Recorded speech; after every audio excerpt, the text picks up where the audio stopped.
o botãozinho vermelho ali gravando. Aí. Então, bom dia para todos, bom dia para constar na gravação. Nós vamos agora fazer a segunda rodada do leitura do texto A Dança nas Escolas, uma travessia entre os contextos e as experiências. É o texto que nós estamos lendo da professora Adriana de Faria Guerres, professora da Universidade de Pernambuco, no Recife, né? E também nossa colega, amiga de produção e também, né, amizade no sentido mais fraterno também. Frequenta com bastante ocorrência ali o grupo da USP, né, o GPF. Então, já participam de vários eventos.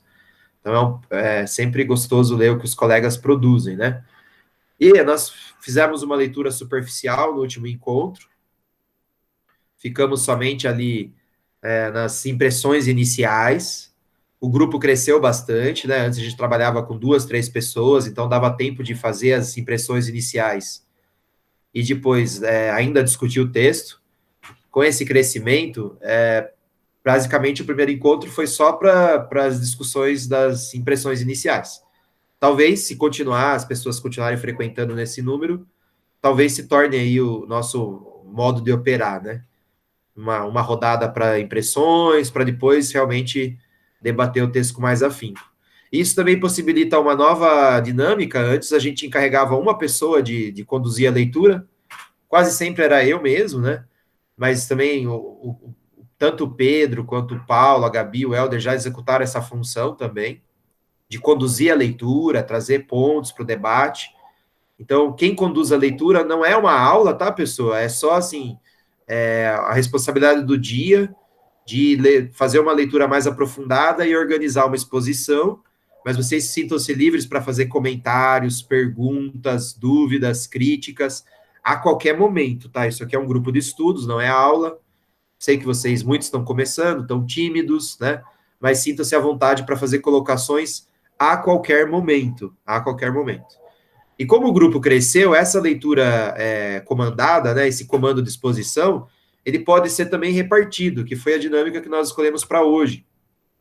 Eu me encarreguei de fazer a introdução do texto, e aí eu não lembro quem são as pessoas, elas vão se pronunciando, né, conforme a reunião for andando. Cada pessoa, ou dupla, ou trio, ficou responsável por ler com mais afinco um pedacinho do texto, tá? A gente não necessariamente precisa terminar hoje, eu acho que dá tempo de terminar, mas não necessariamente precisa, né? Vamos aqui até o nosso horário, não posso passar muito do meio-dia, então o que der para fazer até lá a gente vai fazer, meio-dia a gente encerra, né? Deixa só a pessoa concluir o pensamento. Se por um acaso não terminarmos, a gente vai, combina. Na verdade, eu acho que a leitura do texto tem que terminar uns 5 minutos antes, para a gente combinar como que vai ser, né? Para eu parar a gravação e para a gente combinar como que vai ser o próximo encontro, tá? Então, dando sequência aí, né, o texto da Adriana diz o seguinte, vamos lá. Dançar nas escolas tem sido cada vez mais recorrente e constante do que poderíamos imaginar em tempos não muito remotos. As relações que estabelecem entre as danças e as mídias nos últimos anos, muito bem discutidas por Tomazoni Souza, demonstram o quanto a ampliação das possibilidades de registro, circulação e valorização social de imagens dançantes tem incidido sobre a prática de danças em todos os espaços sociais, inclusive a escola. Então, eu não li essas referências da Adriana, né? Mas me parece que ela está afirmando que, como nós estamos, né, redes sociais, tecnologia, internet, tem colocado as danças para circular com muito mais possibilidades do que anteriormente, isso de alguma forma tem afetado a sociedade como um todo e a escola, principalmente, que é o nosso interesse aqui nesse momento, né? Ou seja, se antes o ambiente escolar era um ambiente fechado para muitas coisas, é só a gente parar para pensar na própria educação física que nós tivemos, muito restrita a esportes, inclusive a algumas modalidades esportivas, né, sem grande variedade. Hoje, ao menos a dança tem chegado nas crianças por outras vias, o que provoca ali alguma reflexão, algum rebuliço na escola, né? Então, ela continua. Não é de admirar que, no ano de 2019, em meio a avaliações conservadoras e moralistas dessa prática, tenhamos, ao menos em 5 estados, projetos de leis em trâmite propondo a proibição ou medidas educativas restritivas para a execução das danças, muito veiculadas nas mídias das escolas. Ou seja, ela tá cartografando esse movimento político, social, de como está todo mundo sendo muito exposto para as danças estão expostas para todo mundo, muita visibilidade. Já há um movimento conservador, né, segundo ela, em 5 estados, vamos ver quais são aqui. Acho que ela não diz aqui, ela coloca aqui projetos de lei, né, quem se interessar depois entra. Mas eu fiquei até curioso para saber quais são esses 5 estados. Já tem lei tramitando para proibir, com certeza, exemplo aqui, funk, né? Então, que é a dança mais provocativa do momento aí, e que reflete uma cultura marginal. Então, não li o documento, mas o que me salta assim à mente, provavelmente é funk e suas manifestações parecidas ali, né? Que circulam nesse meio mais jovem, né? Portanto, dançar nas escolas apresenta-se como uma temática atual e um campo de disputa na nossa sociedade, né? Então, essa frase dela é para justificar a importância da pesquisa. Nesse ambiente pulsante dos corpos que dançam nas escolas, observamos desde o final dos anos 90 um intenso movimento de propostas curriculares, pedagógicas e artísticas para o ensino da dança nas escolas, em abordagens mais e menos sistemáticas e estruturadas para componentes curriculares ou mesmo fora delas. Ou seja, desde a LDB de 96, acho que esse movimento, na verdade, começa até um pouco antes, começa até com a Constituição de 88, que é uma Constituição de viés social-democrático, né, ali no movimento contra a ditadura, né, então ali as forças que estavam pulsantes naquele momento eram forças democratizantes, digamos assim, e os documentos que vieram na sequência, como o ECA dos anos 90, a LDB de 96, os PCNs de 98, e assim por aí as diretrizes que vieram na sequência, foram abrindo espaço para uma outra educação física, e essa outra educação física continha, né, a dança na sua semente, tá? Não vou dizer que isso de fato se concretizou na prática, eu acho que ainda tem muito a ser avançado, nós ainda temos resquícios tanto do esportivismo, né, no período pré-democrático, quanto de elementos ali da precarização da escola, né, o famoso rola-bola na educação física. Nós sabemos que isso ainda é uma presença muito forte. Entretanto, também é inegável que houve abertura para outras propostas em âmbito acadêmico e curricular, governamental, e sabemos também que isso atinge os professores de alguma maneira, ou seja, os professores a partir dos anos 90 têm muito mais liberdade e muito mais desejo de colocar outras coisas para circular na educação física além dos esportes, nas quais a dança aqui é o objetivo desse texto, né? Ou seja, a análise das propostas curriculares governamentais nacionais para o ensino de dança nas escolas, no Brasil, nas componentes curriculares arte e educação física, minuciosamente realizada por Alves et al., revela que, apesar da existência de diferenças qualitativas, os documentos das duas áreas apontam para indicadores subjetivistas relativos aos estudos do movimento e a dança educativa moderna de Rudolf Labo. Pronto, aí nós entramos em área movediça, para mim, pelo menos, né? Ela está fazendo um anúncio do que vai ser debatido com mais intensidade ao longo do texto, que é apresentar qual é a concepção de dança que predomina nos documentos curriculares. Não dá para dizer que é a visão que predomina na prática, porque nós nem sabemos com muita precisão, né? Pelo menos não sem ler alguns estudos que falem sobre isso. Oi, alguém falou uma coisa? Ô, Rubens. Pode falar. Eu falei, o Helder, deu uma travada, você pode repetir? Você falou que daí ela vai entrar com mais afinco, daí travou. Tá. Então, ela vai entrar com mais afinco ao longo do texto nas concepções de dança, tá? E ela já anuncia na introdução que a concepção de dança que predomina nos documentos curriculares, façam essa distinção, é uma concepção moderna de dança a partir de Laban, tá? E aí me falta, né, por isso que da introdução em diante vocês assumem, temos pessoas aqui que têm mais conhecimento para falar de que concepção de dança é essa, né? Mas, assim, um pouco nós já discutimos no encontro passado, que é essa dança enquanto dependente de uma manifestação artística considerada mais elevada, né, como a música, ou o teatro, ou algo do gênero, né? Então, ela já aponta aí o que ela vai trabalhar ao longo do texto, né, onde ela vai exercer essa discussão, né?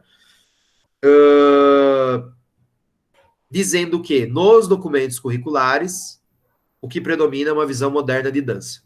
Será que isso também acontece na prática? É isso que eu dizia, né? Não sabemos, tá? Precisaríamos de estudos para dizer como os professores se apropriaram dos documentos e como eles estão trabalhando a dança nas escolas. Deve haver estudos nesse sentido, mas não é o nosso enfoque nesse momento. Ela está se referindo aos documentos, né? Ainda nesse campo das propostas curriculares, mais recentemente, passamos por um processo longo, disputado e acidentado para a produção da Base Nacional Comum Curricular, a BNCC, que é o documento que veio para substituir aí os PCNs, né? E a BNCC ela foi conturbada porque ela atravessou períodos políticos conturbados. Ela atravessou 2 governos com viés completamente diferente, né? Ali depois do impeachment da Dilma, entrou o governo Temer, ainda que fosse vice da Dilma, com uma outra ideia completamente diferente. E isso aí repercutiu na produção do documento, né? Então, qual foi a repercussão, né? Após 3 versões, esse documento apontou orientações nacionais para o ensino da dança como prática corporal desenvolvida em unidades temáticas na componente curricular educação física e como uma das linguagens da componente arte, tá? Então, ela deu ali algumas ideias de como deveria se trabalhar a dança. Na primeira, assistimos a uma listagem de danças a partir de uma noção de dança como produto cultural, com uma organização interna que aponta para graus de complexidade que se definem por relações geográficas, né, danças da comunidade, da região, do país e do mundo, e com o movimento corporal como componente essencial apresentado como ritmo, espaço e gestos. No ensino da arte, a dança é desenvolvida em contextos e práticas, elementos da linguagem e criação, dos quais destacamos os elementos da linguagem centrados nos estudos do movimento. Vamos ficar aqui na questão da educação física. Na educação física, a dança aparece na BNCC como um produto da cultura a ser explorado pelas aulas. Então, a dança ela é uma dança específica de uma parte do país, é uma dança de uma determinada cultura, que daí seria a função da educação física, se aproximar dessa cultura, né? Estou tentando não usar aqui os conceitos do currículo cultural, porque não acho que é disso que se trata, né? Mas, de certa forma, se apropriar dessa cultura, né? Ressignificar, trabalhar com essa cultura, tá? E ela vai fazer uma discussão em cima disso, né? Se essa é a melhor maneira de se trabalhar a dança, né? A apreciação de produções recentes sobre a dança no campo da educação física, na sua relação com a prática pedagógica, aponta para propostas que relacionam a dança com o quê? Então, aí, né, os estudos dela, ela dizendo, a dança da educação física está servindo para quê? Então, está servindo para a educação do corpo, vários estudos que ela cita aqui, que a dança é o mecanismo de educar o corpo. A dança como linguagem, então vários estudos que apontam que ensinar a dança é ensinar uma linguagem. E o gênero, né? A dança para problematizar as questões de gênero, né? Utiliza-se da dança para discutir, problematizar o que é homem, o que é mulher e as construções sociais que são feitas em cima disso.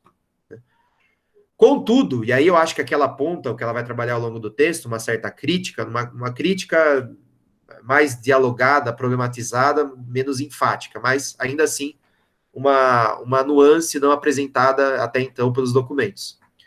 Contudo, nenhuma delas caracteriza-se como proposta sistemática e estruturada para ensino da dança na educação física ou afasta-se dos estatutos ontológicos da dança como cultura e movimento. Tá? Ou seja, não há uma proposta de ensino de dança sistemática na escola, como você faria fora dela, nem acho que ela está defendendo isso, ou um modo de ensinar dança que se afasta do estatuto ontológico da dança como cultura e movimento. Então, a dança como um meio de você reconhecer uma cultura, tá? No campo das produções acadêmicas e científicas sobre dança, educação e escolas que emergem das artes, identificamos em Correia e Santos uma abordagem que aproxima o ensino da dança, da educação básica, das alterações consumadas na dança teatral do século XX. Nesse estudo, as autoras analisam as propostas recentes para o ensino da dança que incorporam a criação e a produção artística e caracterizam alguns elementos disruptores da dança do século XX, sobretudo a partir do movimento pós-1950, ou dança pós-moderna americana, como a fragmentação. Aí ela está dizendo assim, ó, ela identificou em 2 autoras uma proposta de ensino de danças que traz junto consigo aspectos da dança pós-moderna, tá? E aí eu só vou ler o texto, né, mas quem faz dança, estuda dança aí, né? Eu sei que tem algumas de vocês que fazem isso, me ajuda, né? Fragmentação das narrativas, então a dança não é mais uma linguagem só para comunicar uma história coesa, como se fosse um teatro. Rompimento de fronteira entre as artes, então a dança se separa, né, da música, do teatro, de outras artes que a subordinam. Rompimento das fronteiras entre artista e público, não há mais, assim, separação fiel entre quem é o artista e quem é o público, a dança vai se entrelaçando ali no espetáculo, né, se unindo com o público, né, eu vi alguns espetáculos, por exemplo, que o público vai sendo chamado a participar e tal. E não há separação entre a arte e a vida, né, a arte não é mais aquele elemento estático, num ambiente fechado, e sim a arte, ela está relacionada com a própria produção de potência das pessoas que estão envolvidas no processo. E um questionamento profundo da espetacularização do corpo e do movimento, né? Então a dança pós-moderna também vai criticar essa ideia, né, muito presente no, sei lá, no balé Bolshoi, nem sei se é o melhor, né? Mas é o nome que me veio à mente para quem entende nada do assunto. A ideia de uma excelência, a ideia de que existe uma perfeição que deve ser atingida e que daí isso daí pode ser vendido como mercadoria. Tá? Então a dança pós-moderna também faz uma crítica a isso. Contudo, o estudo carece de um olhar mais cirúrgico para as alterações que vêm se processando, tanto nas produções mais recentes das danças contemporâneas, como no campo da educação, por dentro e por fora do ensino de dança. Ou seja, ela diria que esse estudo não está atento a coisas que vêm acontecendo mais recentemente. Né? Dessa forma, então, ela vai se propor a fazer o que o artigo das professoras não fizeram. Nesse artigo, nós temos como objetivo distinguir, né, discriminar produções que diferem a produção contemporânea na dança e na educação por seus deslocamentos ontológicos ou axiológicos com foco nas constituições de pontes para as danças nas escolas. Então, o artigo aqui tem como objetivo apresentar uma outra proposta de ensino de dança na escola. Para fazer isso, né, elas vão recorrer à pesquisa bibliográfica, tomando como critério de seleção referências que se aproximam das danças e dos corpos contemporâneos, atento às suas possibilidades de deslocamentos. Então, é uma pesquisa bibliográfica, ela vai fazer um diálogo com autores, tá? Ela vai fazer uma espécie de ensaio aqui, não está se anunciando como um ensaio, mas é como se fosse um diálogo, né, autoral, para criar uma ideia, né? Assim, incluímos na nossa pesquisa bibliográfica a sistematização, aí ela vai apresentar os autores que ela trabalha, tá? Ela vai trabalhar com o Sabich, 2011, que fala sobre dança contemporânea, uma proposta para dança no ensino que problematiza o corpo contemporâneo a partir de Marx, e uma perspectiva contemporânea da vivência da educação como experiência, como possibilidade de multiplicar corpos, a partir de La Roça. Então, eu penso que a Sabich e o Marx são autores que falam de dança, enquanto que La Roça, né, é o Jorge La Roça, o educador espanhol, nietzscheano, né, e que vai, a partir de Nietzsche, propor uma outra educação, educação como experiência, e não educação enquanto vivência de uma verdade, né? Então, essas são os três autores que ela vai dialogar para fazer a proposta dela, tá bom? Essa foi a introdução. Quem ficar responsável pela próxima sessão não precisa ler, como eu fiz, tá? Isso pode demorar muito, mas se quiser também ler, fica à vontade, ou só expor os pontos principais, como vocês acharem melhor. Quem que ficou com o item 2? Ficaram eu e a Juliana. Então, assuma o barco aí, a aula de vocês. A gente não fez igualzinho você fez aí, a gente se encontrou, conversou sobre a parte da nossa sessão, e a gente até produziu um slide aqui, eu vou estar compartilhando para nós. Ótimo, compartilha, por favor. Pode ser? Claro. Eu tô pelo meu celular, se tiver muito ruim aí. Se você quiser me enviar pelo meu WhatsApp, eu apresento ele por aqui. Não, deixa eu ver aqui. Ah, não. Aqui eu tô... Eita. Peraí, start.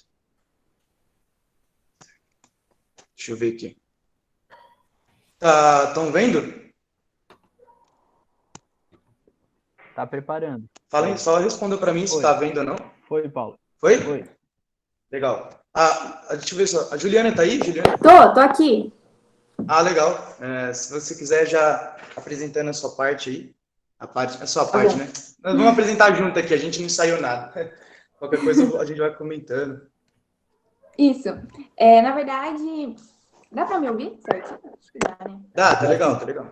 Enfim, ela começa falando no primeiro parágrafo, já nos 2 primeiros parágrafos, sobre a história da arte um pouco. Ela volta para a dança moderna para fazer essa transição entre dança moderna e dança contemporânea. Então, ela cita aqui, ó, dança moderna alemã, ampliada na dança teatro de Bausch, e movimentos de alguns coreógrafos americanos no início do século XX. Então, ela passa do século XX para o século XXI. E, pontuando, a Bausch, Pina Bausch foi uma coreógrafa que ela foi diretora do Tanztheater Wuppertal, eu não sei se meu alemão tá bom, e ela introduziu essa dança teatro ou dança expressão, que Ausdruckstanz, meu alemão tá meio, mais ou menos, que na verdade me lembrou um pouco até de, não sei se eu tô certa, porque eu não tenho conhecimento, mas me lembrou um pouco de Deleuze, no que ela fala de artes visuais e performances. Então, a dança teatro, ela quebrou uma estética na Europa do balé clássico de ser apenas o que a gente vai chegar depois no texto, de expressar uma música ou só uma peça. Na verdade, ela trabalhava com contemporâneos de experiências. No caso, os bailarinos passavam experiências que eles tinham vivido ou que eles sentiam, e isso era composto na coreografia. Então, eles compunham juntos de acordo com as experiências. Gente, que isso? Voltando. E o diferencial dela é que ela utilizava elementos físicos no palco, que também quebrou uma estética de separação do palco e o bailarino. E o palco era só um instrumento, era um lugar onde se apresentavam. Na verdade, ela transformou isso nessa foto. É um espetáculo chamado Água, e ela colocava água no palco, terra, pedra, etc. Pode passar, por favor, Paulo. Deu. Isso? Passou aí, Júlio? Não, passou a próxima. Pra mim não passou. Mas se eu abro ele aqui, não tem problema. Faz aqui. Não, foi aqui. Agora passou. Demora um pouquinho, às vezes, por causa da internet. Tá. É que é devagar, demora um pouco. É um delay. Beleza. Obrigada. Então, e aí ela cita também a dança moderna americana, e aí ela coloca nas referências Graham, e ela também cita na página 7 a Isadora Duncan, que eu achei muito interessante ela falar dela. Bom, voltando para Graham, ela foi uma coreógrafa que inovou o mundo da dança porque ela começou a trabalhar com emoções. A técnica de dança moderna é praticamente baseada somente na Graham, o que a gente conhece aqui, principalmente no Brasil. Ela trabalhava com emoções e com a movimentação da respiração. Então, eram contrações, expansões. Isso foi um diferencial, uma quebra na estética do balé clássico. Ela, como bailarina e trabalhando em grandes lugares, como com o George Balanchine, que foi um grande coreógrafo. Ela trabalhou em... Ai, Jesus, esqueci o nome do lugar. Enfim. E aí ela fala da Isadora Duncan, que eu achei muito interessante, porque a Isadora Duncan foi conhecida como uma das primeiras bailarinas que quebrou o balé clássico, mas acabou não saindo dele. Teve um episódio que ela arranca as sapatilhas no meio do palco e joga no chão, tipo, revoltada, porque ela não queria mais usar o espartilho, o titi, as sapatilhas, toda essa estética do balé a incomodava. Então, ela quis rasgar com isso de uma forma até agressiva. E dessa forma, foram evoluindo as danças, tanto na Europa quanto nos Estados Unidos. E, de alguma forma, no texto, ela fala que houve uma implosão das danças modernas que formaram a dança contemporânea. Pode passar, por favor. Bom, aí eu peguei algumas frases do texto que me chamaram a atenção. Essa foto é de uma companhia de contemporâneo regional, fica na cidade de Salto, chama Faces Ocultas, companhia de dança, se alguém tiver interesse. Eu dancei lá no Balé Jovem, é muito legal. E, enfim, voltando. Essas frases me chamaram muita atenção, que a gente chega na página 7, acho que 7, 8, onde a autora vai falar que a dança contemporânea veio para segregar essa coisa da dança depender de uma música ou depender de uma peça de teatro, depender de alguma coisa, a arte pela arte. Então, Lepec fala que a arte se tornou, se tornou uma arte independente pela primeira vez, e o Laban fala dançar e movimentar-se, todos os corpos poderão dançar a partir do movimento. Então, o Laban trabalha nas escolas isso, do movimento, primeiro o movimento, depois a dança, não a dança, depois o movimento. E surgem as várias vertentes da dança contemporânea, como a dança contemporânea instrumental, a dança contemporânea coreografada, a parte de uma anatomia, ou seja, trabalhar a partir de articulações ou de membros. E ela traz um questionamento, na verdade, né? Não é questionamento, ela afirma que a dança passou de uma ontologia para uma axiologia, ou seja, a dança passou de o que é dança para o que a dança pode fazer. E eu acho isso muito interessante, porque quebra todo um conceito que nós, bailarinos, temos há muito tempo de ratificar uma dança quadradinha, assim, é isso, isso e isso, e não o que ela pode fazer. E esse é o questionamento que ela traz e que é abordar nas escolas. Então, acho que é isso. Se eu falei alguma coisa assim, podem me corrigir. Aí eu deixo com o Paulo agora. Ah, legal. Eu vou só falar aqui, comentar um pouquinho sobre uma ferramenta, digamos um conceito, de duas perspectivas que me ajudaram a entender esse texto, tá? Que é justamente com o que é um deslocamento. Então, existe mais ou menos duas formas, eu só vou apresentar rapidinho e depois apresentar a crítica dela aqui no texto, de se pensar um deslocamento, tá? Então, no senso comum, a gente falaria que o deslocamento seria uma passagem de um local ao outro. Se fôssemos viajar um pouco mais na ciência, numa filosofia mais analítica, falaríamos que ele é uma trajetória. Então, pensaríamos em fases, poses, estados, significados e movimentos organizados. Ou seja, a gente identifica e transporta um tipo de movimento, ou seja, há poses. Para se aprender dança, nós passaríamos das poses, de certas poses, então, aprenderíamos todas elas para então formar uma performance. Isso seria uma trajetória, um movimento pensado por trajetória. E faz parte de uma forma de se perspectivar o que é um deslocamento, né? Como se faz um deslocamento. Mudança entre dois estados, né? Isso serve para quê, né? Essa perspectiva de pensar o deslocamento serve para compor e analisar a realidade por uma ideia predisposta. Ou seja, eu tenho uma ideia de como que é um deslocamento, de como que é, por exemplo, dançar tal coisa, e eu vou forçar essa realidade, forçar essa ideia na realidade. Então, para você dançar, você deve fazer tal movimentos. Ou para se chegar a tal música, vamos primeiro experimentar alguns movimentos. E eu acredito que certa crítica que a autora aqui, né, a Adriana, faz no texto, ela baseia-se em criticar essa ideia de que a dança, ela fundamenta-se pelo movimento, né? Mais para frente ela fala aqui, ó, no texto, isomorfismo e movimento, ou seja, Paulo, está aí? Tá travando, tá travando. Paulo. Portanto, ouvindo? Fale de novo. Então. Agora mas melhorou. Os últimos 10 segundos. Ok. Eu falei assim, né? Que parte da discussão que ela entrava aqui, da crítica, é essa de fundamentar a dança pelo movimento. Ou seja, de que para se chegar a ser dançante, basta iniciar-se pelo movimento, né? Por certos movimentos, por imitação do corpo pelo movimento. Ela vai chamar isso, no trecho, de idiota movente. Eu vou passar um pouco aqui, né, para só adiantar. Ela vai chamar o idiota movente moderno. Ou seja, pelo que eu entendi, é na página 8, de que esse idiota movente é o que fundamenta o corpo experiência dança. Então, a experiência na dança fundamenta-se pelo movimento. Ela vai criticar isso muito, né? Tanto que na página 10, deixa eu colocar aqui, do PDF, tá, gente? Ela fala assim, ó,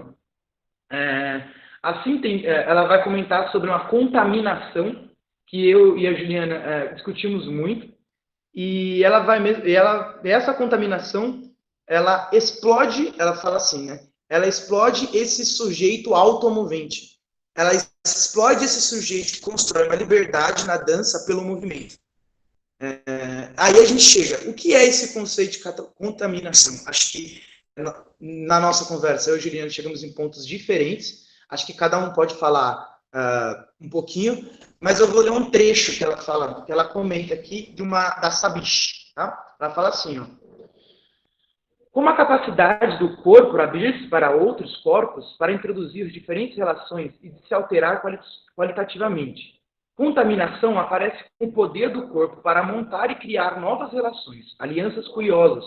Contaminação é a relação intrínseca de uma exterioridade, constitui um meio, um ambiente, que desfaz a relação binária de externo e interno, do produtivo e do receptivo, do material e do material. É legal aqui que ela abre o espaço da dança ou da experiência não para a construção progressiva através de um movimento, ou pela análise sistemática do movimento das partes se constitui o movimento. Como bem fala o Laban, por exemplo, como se fundamenta o Laban, e se eu estiver errado, acho que a Juliana pode corrigir. Mas ela parte de um corpo que tem sensibilidade, não só ao movimento, mas sensibilidade às diferenças, ou um corpo que possui potências. Né? Aí, ou melhor falando, para não ficar difícil, mais intensidades. Ou seja, a ideia de dançar não pode somente movimentar-se. O corpo ele pode ter diversos estímulos, e não só participação do movimento. E eu lembro que na nossa conversa, eu lembrei na nossa conversa de um momento na minha escola, que surgiram a dança do leleque-leque, sabe? E aquela dança era intensa, porque a batida era intensa, porque movimentava muitas pessoas a dançarem, a produzirem, a comporem, a se expressarem, e não era só somente fazer o movimento. Não era aprender o movimento para ter a dança, né? Ou melhor, o que ela está propondo aqui é uma possibilidade de analisar esse acontecimento dentro da escola, além do que como o Rubão comentou, de partir do movimento para a dança, né? De partir da base do que é um movimento, de como ele sistematiza, quais são as poses de um movimento, quais são os estágios de um movimento, para, enfim, chegar a essa dança. Eu acho que essa é a crítica que ela produz, e essa é a crítica que ela vai levar para a pergunta dela no próprio trabalho, que é, e como esses deslocamentos, dança e procedimentos penetram os corpos das danças na escola. Né? Então já vejo que ela vem com uma outra pegada, ela vem com a ideia da penetração, que é o que é a penetração, um corpo que é atravessado por esses discursos da dança, né? Como que eles são afetados, quais são os objetivos e como funcionam cada um desses aspectos, e talvez aí um novo tipo de análise, um novo tipo de princípio para se pensar a dança na escola. Mas isso fica com outras pessoas. Juliana, você quer comentar alguma coisa sobre a contaminação? Não, acho que eu concordo com tudo.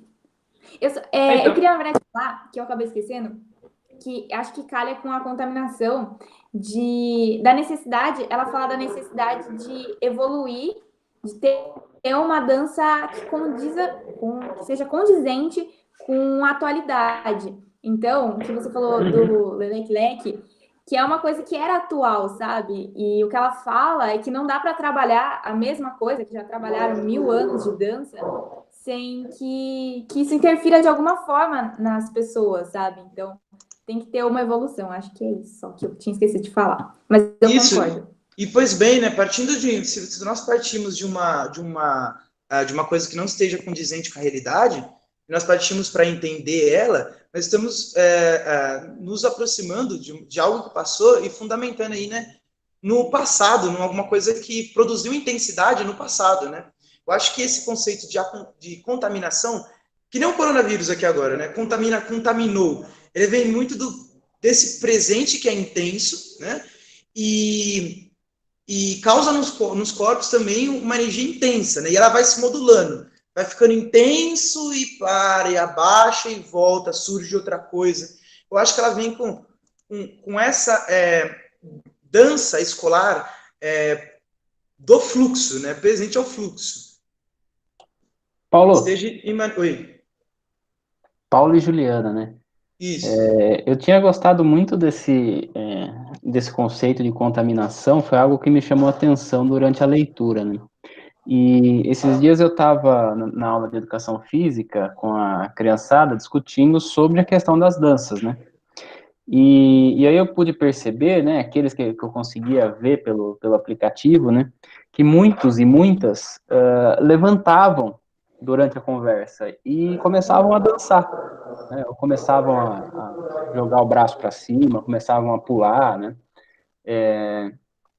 Vocês acham, né, que pode ter alguma relação, né, eu não sei se tem com esse conceito, mas da maneira como ela explicou, mas poderia ter relação com essa ideia de contaminação, assim, e de deslocamento desse ser automovente, vamos colocar dessa forma, né, porque eu não pedi para eles fazerem isso, e acredito que em nenhum momento eles pensaram assim, bom, estamos falando sobre dança, vou levantar e vou dançar, porque esse é o tema que nós estamos falando. Eles foram, de certa forma, contaminados por aquilo, né? Vocês acham que esse conceito ele pode ser interessante para a gente usar? E mesmo que a autora não esteja falando sobre isso, ou não esteja explicando dessa maneira, será que nós podemos entender ele dessa forma, ou subverter ele dessa forma? O que vocês acham?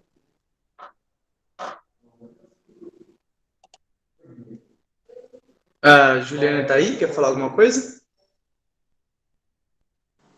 Eu deixo para você explicou mais do... João, fica à vontade. Acho que possibilidades são muitas, né? Mas eu concordo tudo com você.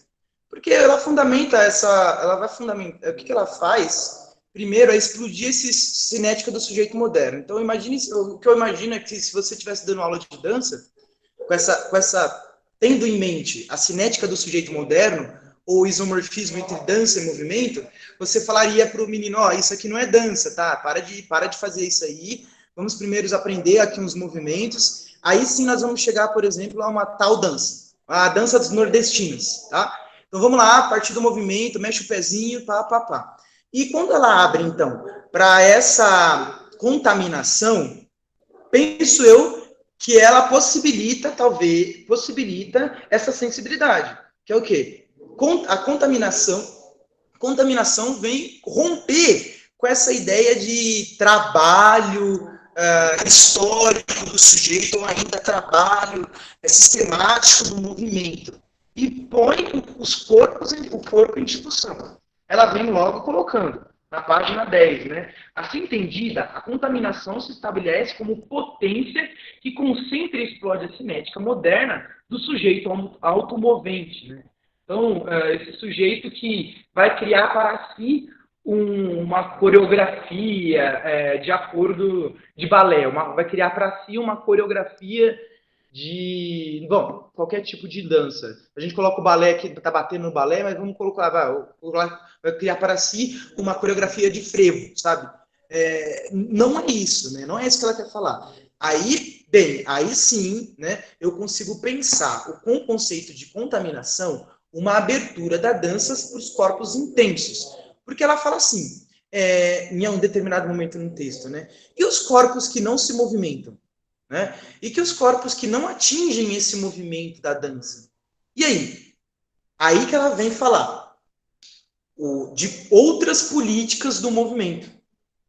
Ela passa aqui um momento do texto que ela fala, bem, que o Deleuze, pensar com Deleuze, ou pensar com a filosofia da diferença, e com esses autores, eles possibilitam pensar outras políticas do movimento. Talvez esse conceito de contaminação venha aí acessando essas outras políticas do movimento. Que é o quê? Responder às intensidades, às potencialidades do corpo, né? Essa criação que não deriva de um fundamento. Fundamentar-se nos movimentos do frevo para produzir um frevo próprio, entende? Bom, aí sim eu consigo pensar, né, com você. Não sei se eu fui claro. Acho que aí encaixa, né, essa proposta dela de contaminação.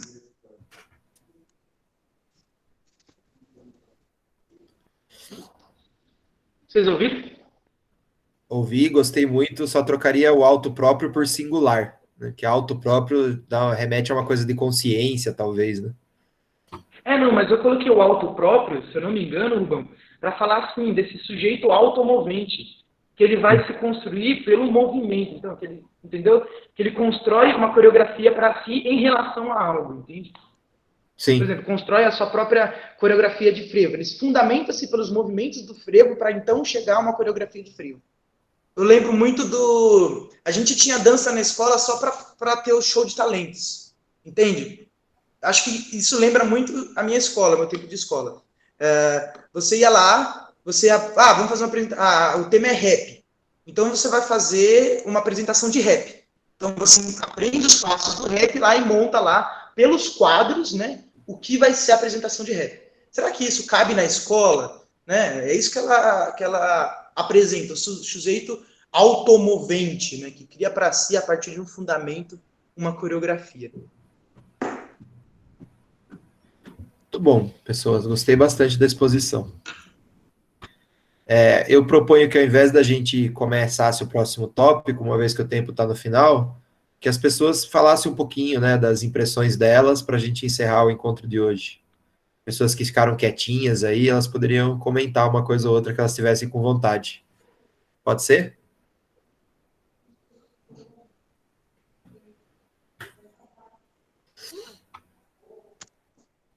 Parou de compartilhar? Parou. Esse negócio de sujeito automovente, ele atinge muitas outras discursos, né? O da saúde é um dos principais. Fala, vamos movimentar para atingir o corpo, para a saúde. Então não é só, eu acho que não atinge só a dança, né? Acho que a galera aí que trabalha com saúde também, acho que podia comentar, assim.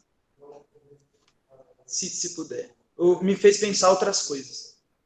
Se ninguém se oferece, eu vou começar a apontar aqui o meu mouse para a carinha que está aparecendo na tela. Acho que a Gabi deveria falar, né? Pô.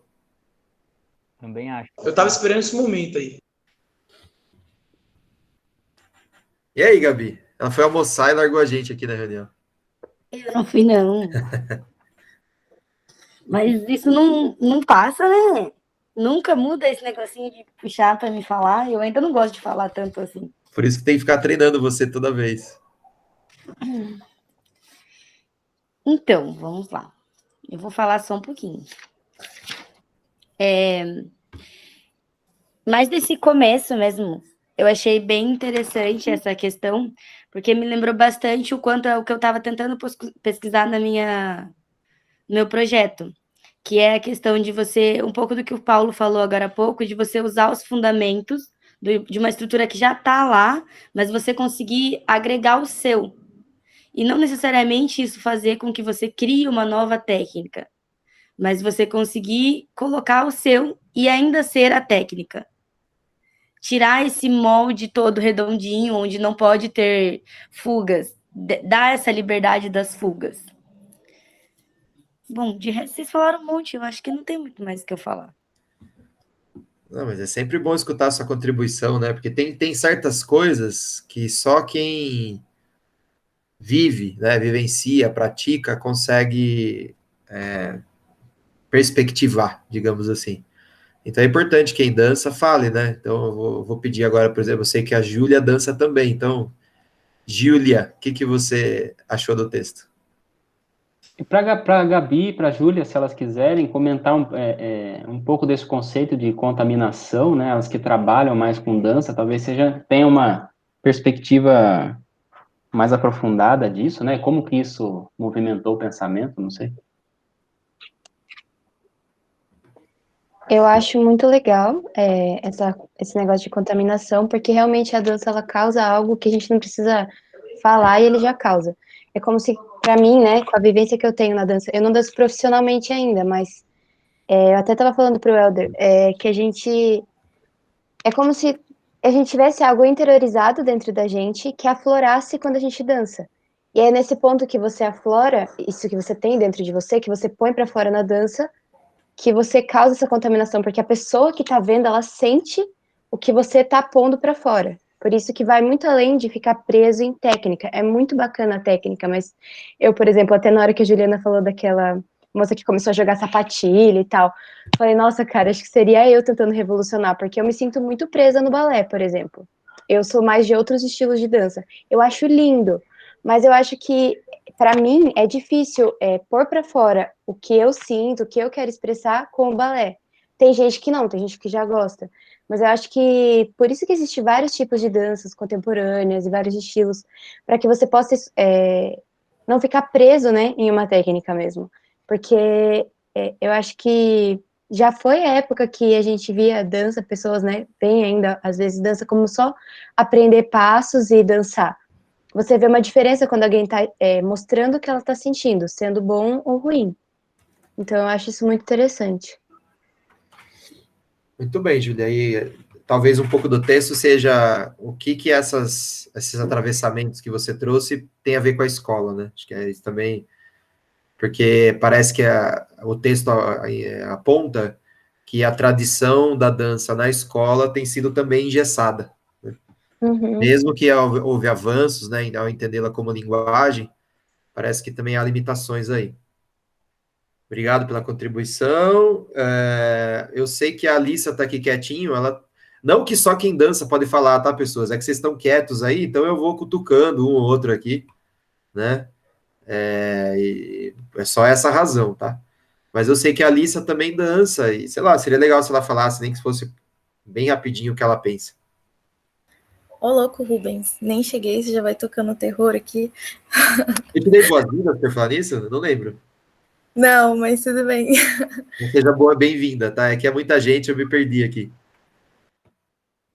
Então, eu acho que eu não tenho muito o que falar. Eu tenho uma experiência com a dança bem complicada, é uma relação de amor e ódio, muito por conta do que já foi falado aqui na reunião. Eu já conversei com você por e-mail também, né? Então, eu tô tentando descobrir ainda e meio que não tenho o que acrescentar. Tá ótimo. Quem sabe nas próximas reuniões, né, se apropriando dos conceitos, né?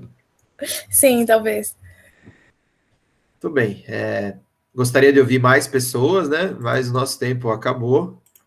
Vou interromper a gravação aqui e para a gente discutir como fica o próximo encontro, tá?